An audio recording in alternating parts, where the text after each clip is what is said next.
Hello దోస్తులు, ఈరోజు అయితే బగారా రైస్ ఎలా చేసుకుందామో చూసేద్దాం వచ్చేయండి. ముందుగా అయితే స్టవ్ వెలిగించుకొని ఒక పాత్ర పెట్టుకొని దానిలో అయితే కొంచెం ఆయిల్ వేసేసుకొని అలాగే కొంచెం గీ కూడా వేసుకొని కొంచెం వేడెక్కిన తర్వాత దీంట్లో అయితే హోల్ గరం మసాలా వేసేసుకోవాలి. దాని తర్వాత అయితే మనం చిన్నగా కట్ చేసుకుని పచ్చిమిర్చి అలానే ఆనియన్స్ కూడా వేసేసుకొని ఒక్కసారి అయితే బాగా కలుపుకొని వేగిన తర్వాత దీంట్లో కరివేపాకు, కొత్తిమీర అలాగే పుదీనా అయితే వేసేసుకోవాలి. దాంట్లో అయితే మనం కడిగి పెట్టుకున్న రైస్ని కూడా వేసుకొని బాగా కలుపుకోవాలి. దాంట్లో మనం ఎంత రైస్ అయితే తీసుకున్నామో దాని డబుల్ క్వాంటిటీలో అయితే వాటర్ని తీసుకొని దాంట్లో కొంచెం సాల్ట్ వేసి అయితే మూత పెట్టేసుకోవాలి. మధ్య మధ్యలో మనం అయితే కలుపుతూ చూసుకోవాలి ఎంతవరకు ఉడికిందా ఏంటని. నేనైతే ఆ క్లిప్స్ తీయడం మర్చిపోయాను.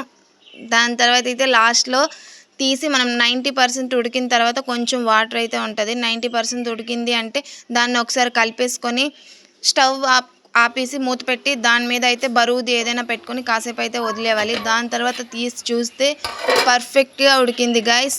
నిజంగా అన్నం అయితే చాలా సాఫ్ట్గా నెక్స్ట్ విడివిడిగా అయితే వచ్చింది. దీంట్లోకి అయితే నాన్ వెజ్ కర్రీస్ చికెన్ కానీ అలానే వెజ్ కర్రీస్ పన్నీర్ అలాగే ఆలూ కుర్మా వేసుకొని కలుపుకొని తింటే ఎక్సలెంట్గా ఉంటుంది గైస్. మీరు కూడా ట్రై చేయండి, ఎలా వచ్చిందో కామెంట్ చేసేయండి. బాయ్.